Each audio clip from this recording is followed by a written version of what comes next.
नमस्कार. हितगुज कार्यक्रमामध्ये आपलं स्वागत. मी प्रशांत सोनार. हितगुज कार्यक्रमाद्वारे आपण विविध आजारांची ओळख करून घेतो, त्याच्या निदानाविषयी, उपचारांविषयी माहिती मिळवतो. त्याचबरोबर तो आजार होऊ नये म्हणून प्रतिबंधात्मक उपाय कोणते केले जावेत याविषयी माहिती घेऊन घेत असतो. आणि आजचा विषयही अतिशय महत्त्वाचा असा आहे. रक्तातले विषारी पदार्थ काढून टाकणं, पचनक्रिया सुरळीत ठेवणं आणि शरीरासाठी आवश्यक असलेले पोषक तत्व साठवण्याचं कार्य जो अवयव करतो, त्या यकृताचं कार्य सुरळीत कसं ठेवावं याबाबत आज आपण सविस्तर माहिती जाणून घेणार आहोत. आजकाल यकृत ट्रान्सप्लांटेशनचं प्रमाण वाढलेलं आहे. त्याचबरोबर ते अतिशय गंभीर देखील वाटतं. त्यामुळे ट्रान्सप्लांटेशन करण्याची वेळ यावी एवढं यकृत कसं पोखरलं जात आहे याची सुरुवातीपासून माहिती देण्यासाठी आज आपल्याबरोबर उपस्थित आहेत तज्ज्ञ डॉक्टर विनायक गंगाधर निकम. सर, कार्यक्रमामध्ये आपलं स्वागत. नमस्कार. नमस्ते सर. डॉक्टर विनायक निकम यांच्याबद्दल सांगायचं झालं तर ते लिव्हर ट्रान्सप्लांटचे एक सिनियर कन्सल्टंट आणि हेपॅटोबिलियरी सर्जन आहेत. सर्जिकल गॅस्ट्रोएंट्रोलॉजी असेल किंवा HBS सर्जरी असेल, लिव्हर ट्रान्सप्लांटेशनचा त्यांना जवळपास या क्षेत्रातला तब्बल 11 वर्षांचा असा अनुभव आहे. त्यांनी जवळपास 800हून अधिक लिव्हर ट्रान्सप्लांट केलेले आहेत. सध्या ते LH हिरानंदानी हॉस्पिटलमध्ये कार्यरत आहेत. NABH मानांकन मिळवणारं हे पश्चिम भारतातलं पहिलं असं हॉस्पिटल आहे. 2004 पासून अविरतपणे येथे रुग्णांवर विविध प्रकारचे उपचार केले जातात आणि म्हणूनच हे सुपर स्पेशालिटी हॉस्पिटल म्हणून ओळखलं जातं. आपल्या सेवांमध्ये आधुनिकता आणण्याचा, उत्तम दर्जाचं साहित्य वापरण्याचा हॉस्पिटलचा सातत्यानं प्रयत्न दिसून येतो. डॉक्टर विनायक निकम यांनी यापूर्वी sir HN Reliance foundation hospital, global hospital, Kokilaben Dhirubhai Ambani hospital इत्यादी नामांकित अशा हॉस्पिटलमध्ये सेवा दिलेली आहे.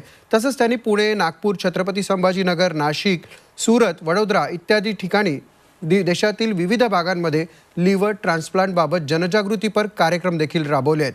लिव्हर ट्रान्सप्लांट या विषयावर त्यांचे विविध लेखही राष्ट्रीय आणि आंतरराष्ट्रीय पातळीवर प्रसिद्ध आहेत. आज आपण त्यांच्याकडून जाणून घेणार आहोत की यकृताची काळजी मुळात कशी घ्यावी आणि या संदर्भात जे आजार आहेत ते कशा पद्धतीने उद्भवतात, त्यांना कसं दूर केलं जाऊ शकतं. त्याचबरोबर लिव्हर ट्रान्सप्लांटेशन म्हणजे नेमकं काय हे आपण सविस्तररित्या त्यांच्याकडून जाणून घेणार आहोत. डॉक्टर विनायक, आपलं पुन्हा एकदा कार्यक्रमामध्ये स्वागत.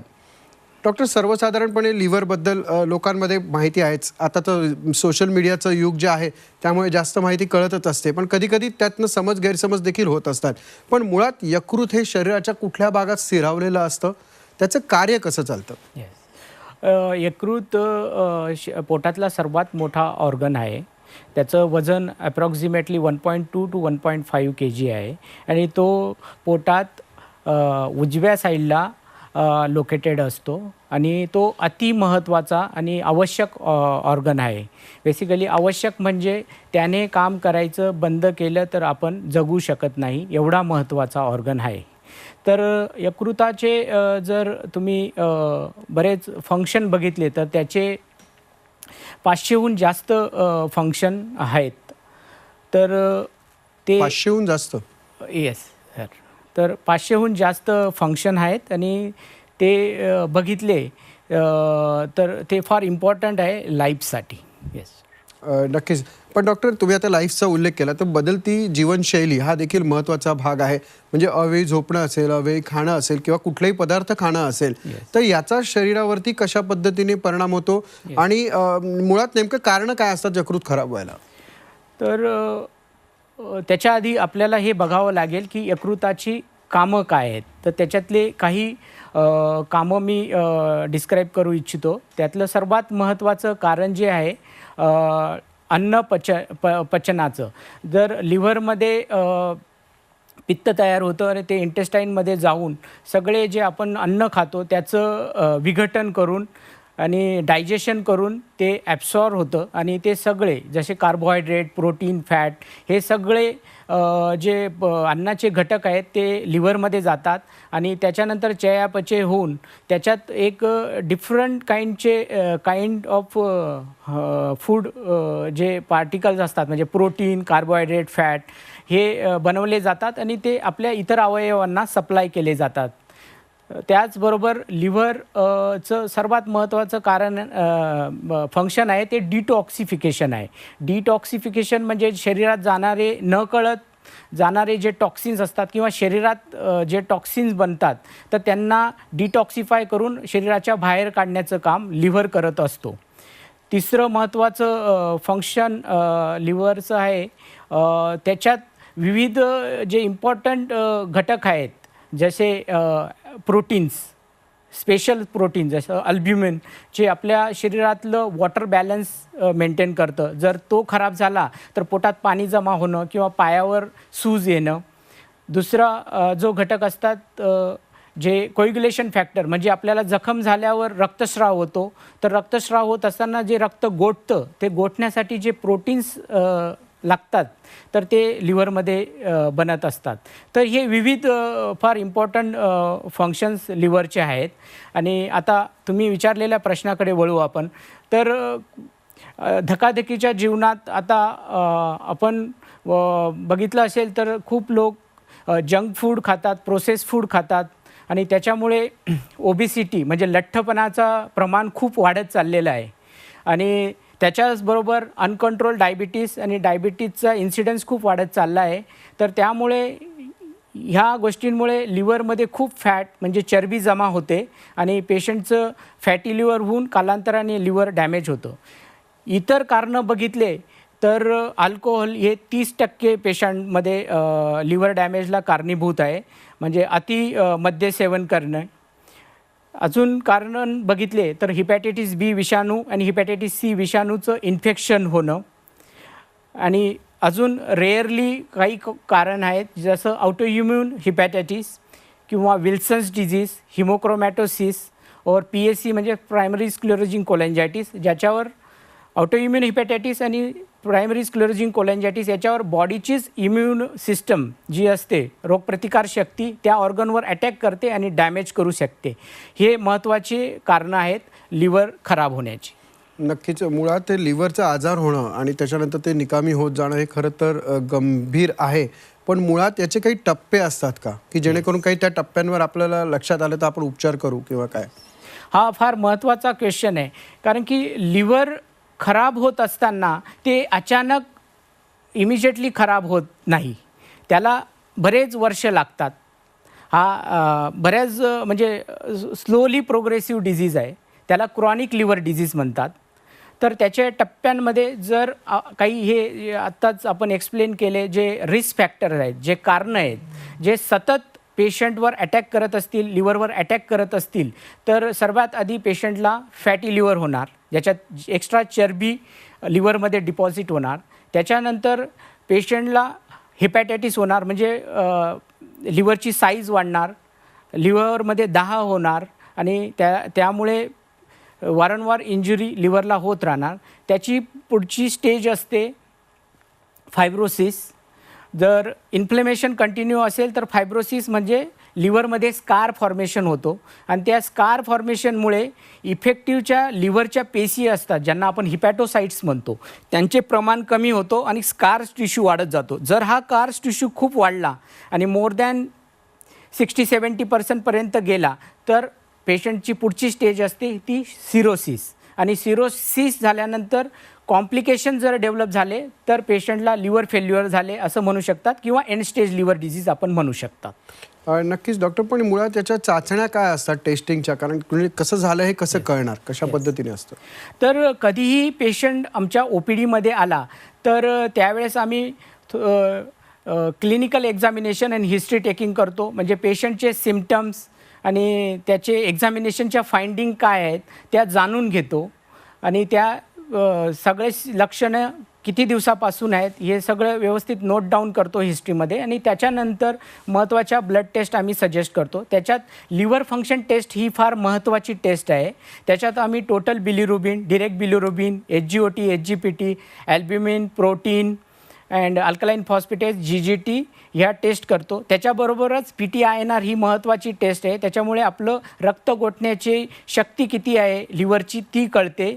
आणि याच्याबरोबरच आपण CBC, त्याच्यात आपण प्लेटलेट काउंट बघतो, कारण की बरेच पेशंट जे लिव्हरचे असतात त्यांच्यात प्लेटलेट काउंट कमी असतो, कारण की प्लेटलेटचा काउंट मेंटेन करण्यासाठी लिव्हरमधून जे द्रव्य सिक्रेट होते त्याला थ्रोम्बोपोएटिन म्हणतात आणि ते लिव्हर डिझीजमध्ये अफेक्ट होतं. याच्याबरोबरच महत्त्वाची टेस्ट जी असते रेडिओलॉजिकल, त्याला आपण अल्ट्रासाऊंड म्हणतो. अल्ट्रासाऊंड टेस्ट करून आपण लिव्हरची साईज, लिव्हर छोटं झालं आहे का, लिव्हरमध्ये नोड्युलॅरिटी आली आहे का, सरफेस नोड्युलर झाला आहे, स्प्लीनची साईज, लिव्हरच्या ब्लड सप्लाय करणाऱ्या त्याच्या वाहिन्या आणि पोटात जर पाणी जमा झालं आहे का, या बेसिक टेस्ट असतात. आणि त्याच्यानंतर एक फायब्रोस्कॅन म्हणून टेस्ट असते. त्याच्यातून आपण लिव्हरमध्ये किती फॅट डिपॉझिट झालं आहे आणि किती फायब्रोसिस आहे हे ॲक्युरेटली मेजर करू शकतात.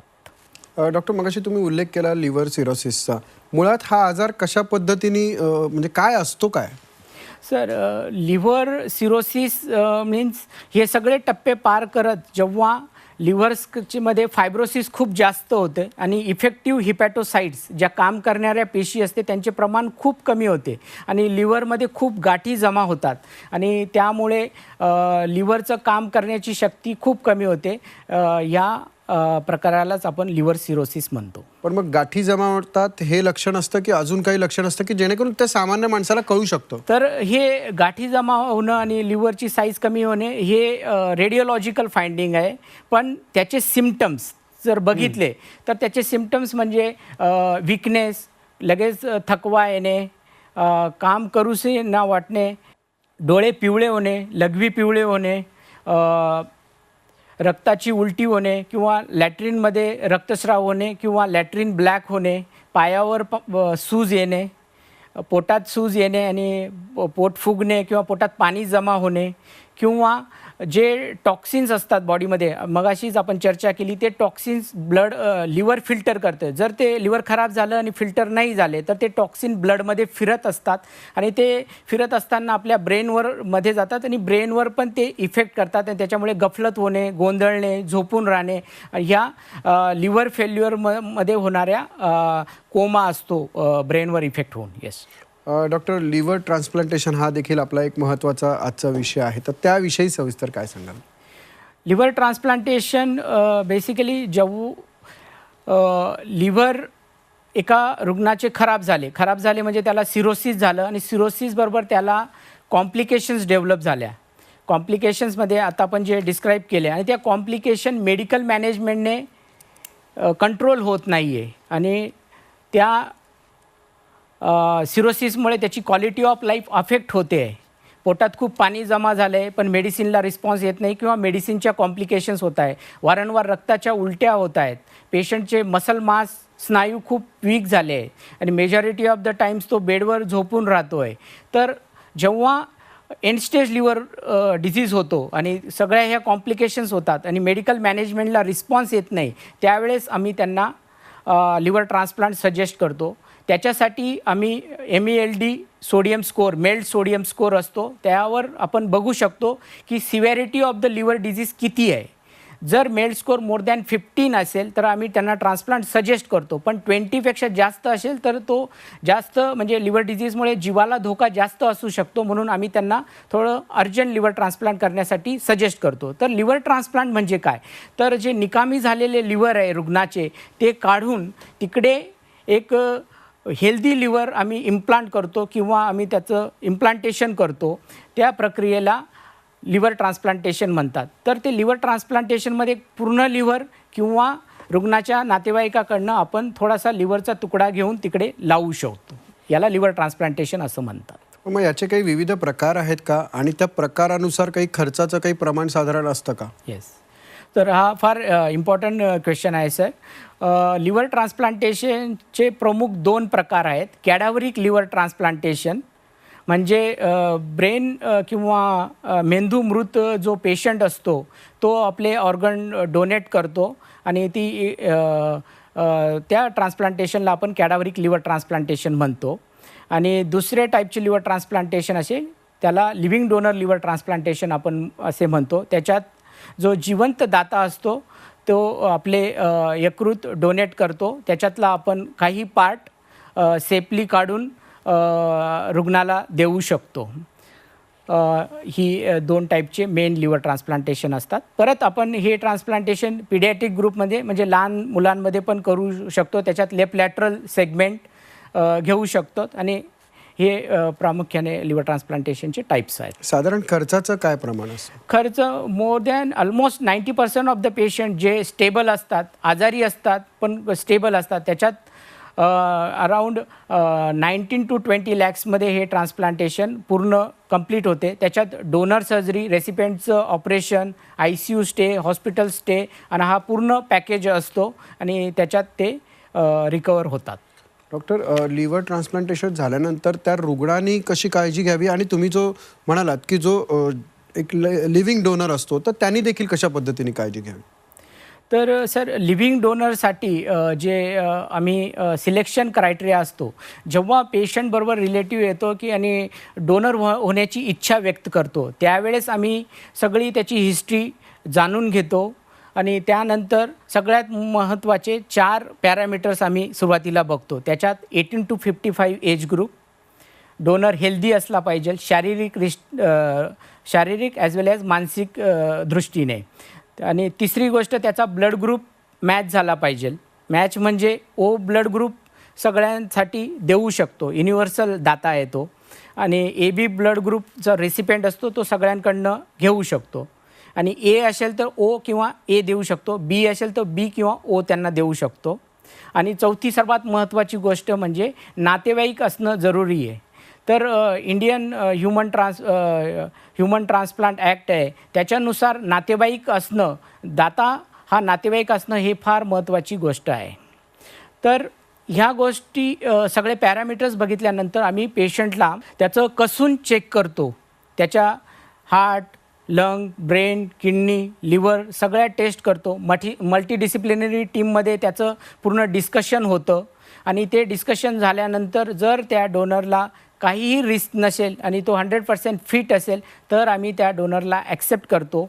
त्याच्यानंतरची प्रोसिजर जी असते ती लीगल कमिटीची असते की ह्या operation is not a ordinary operation, ते स्पेशल ऑपरेशन असते आणि त्याच्यासाठी गव्हर्मेंटची परमिशन घेणं खूप जरुरी असतं.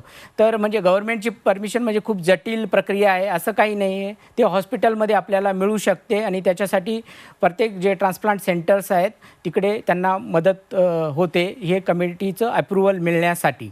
आणि नंतर आपण त्या पेशंटला ट्रान्सप्लांटसाठी ॲज अ डोनर आपण सिलेक्ट करतो.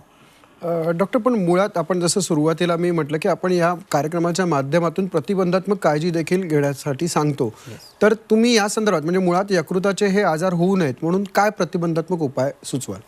तर प्रतिबंध करण्याच्या जे उपाय आहेत ते कारणं काय आहेत लिव्हर ट्रान्सप्लांटेशनचे ते आपल्याला सर्वात आधी आयडेंटिफाय करून घ्यावे लागतील.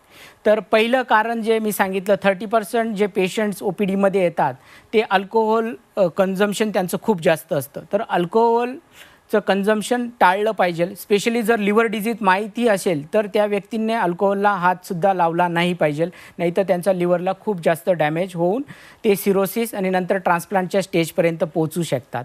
दुसरं कारण धकाधकीचं जीवन आणि जंक फूड, प्रोसेस फूड आणि अनलिमिटेड कॅलरी कन्झम्पशन याच्यामुळे फॅटी लिव्हर होतं आणि फॅटी लिव्हरच्याच एंड स्टेजमध्ये सिरोसिस आणि ट्रान्सप्लांटेशन होऊ शकतं. त्याच्यासाठी लाईफस्टाईल मॉडिफिकेशन हे फार महत्त्वाचं आहे. त्याच्यात रेग्युलर नियमित एक्झरसाईज करणे, at least 150 minute moderate to severe इंटेन्सिटीची एक्झरसाईज पर वीकली करणं, वॉटर स्पोर्ट्स, डान्सिंग सारखे एक्झरसाईज करणं आणि वेट आपलं मेंटेन करणं हे सर्वात महत्त्वाचं आहे. दुसरं, आहारामध्ये जे आपण हाय कॅलोरी डाएट घेतो, जास्त फॅटी फूड घेतो ते अवॉइड केलं पाहिजे. हिरवे पालेभाज्या, फ्रेश फ्रूट्स आणि ॲडिक्वेट वॉटर इंटेक, जास्त प्रथिने म्हणजे प्रोटीन असलेलं फूड आणि लेस फॅटी हे फूडचा समावेश केला पाहिजे. तिसरी मोठं कारण म्हणजे हिपॅटायटिस B आणि हिपॅटायटिस C व्हायरसचं म्हणजे विषाणूचं इन्फेक्शन, ते न होण्यासाठी काळजी घेतली पाहिजे. जसं आपण जर कोणी रेझर किंवा ब्लेड किंवा निडल शेअर करत असतील तर ते पर्सनल आहेत, त्या शेअर नाही केल्या पाहिजे. परत ब्लड ट्रान्सफ्युजनच्या आता टेस्ट होतात त्यामुळे त्याचं प्रमाण खूप कमी झालं आहे. परत hepatitis B very much preventive disease. जर तुम्ही हिपॅटायटिस Bची वॅक्सिन घेतली तर तुम्हाला हिपॅटायटिस Bचं इन्फेक्शन होणार नाही. तर त्याच्यासाठी वॅक्सिनचे फक्त 3 डोस घ्यावे लागतात आणि एक वॅक्सिनचा खर्च फक्त 100 रुपयापेक्षा कमी असतो. तर ते मोठा प्रिव्हेंटिव्ह वे आहे की लिव्हर डिझीज होणार नाही, हिपॅटायटिस बी इन्फेक्शन. अजूनसुद्धा जनरल पॉप्युलेशनमध्ये खूप कमी अवेअरनेस आहे हिपॅटायटिस बीच्या वॅक्सिनबद्दल, तर ती वॅक्सिन आपण जरूर घेतली पाहिजे. म्हणजे थोडक्यात कुठलाही काही शंका आली तर मुळात वैद्यकीय सल्ला घेणं खूप अत्यावश्यक आहे असं तुम्ही या बाबतीत सांगताय. आणि डॉक्टर, तुम्ही स्वतः डॉक्टर LH हिरानंदानी हॉस्पिटलमध्ये कार्य करतात, काय सांगाल त्याबद्दल? Department of HPV surgery and liver transplantation ह्या डिपार्टमेंटमध्ये आम्ही कार्यरत आहोत. तर आमचं डिपार्टमेंटमध्ये state of art ICU, liver ICU आहेत, ज्याच्यात जे पेशंट खूप आजारी असतात त्यांना खूप चांगली फॅसिलिटी, सगळे ॲडव्हान्स गॅजेट्स आहेत. परत पोस्ट ट्रान्सप्लांट नंतरसुद्धा आमचा ICU फारच वेल इक्विप्ड आहेत आणि all kinds of liver surgery किंवा HPV सर्जरीचे सगळे पेशंटला आम्ही ट्रीट करू शकतो. त्याच्याबरोबरच आमच्याबरोबर state of art operation theatres आहेत आणि लिव्हर डिझीज, फॅटी लिव्हरपासून तर ट्रान्सप्लांटेशनपर्यंत ऑल फॅसिलिटीज आर अवेलेबल आमच्या हॉस्पिटलमध्ये आहेत. नक्कीच डॉक्टर, तुम्ही इथे आलात आणि खरं तर क्लिष्ट असा विषय आहे यकृताचा. मुळात पटकन समजत नाही आजार झालेला आणि ते काय उपचार करावेत याच्यासाठी अर्थात डॉक्टरांचं मार्गदर्शन खूप गरजेचं असतं आणि त्या विषयावर तुम्ही मार्गदर्शन केलं, त्याबद्दल आपले आभार. धन्यवाद. थँक्यू. ईदगुज कार्यक्रमात वेळ झाली, आता इथेच थांबण्याची. पाहत रहा झी 24 तास.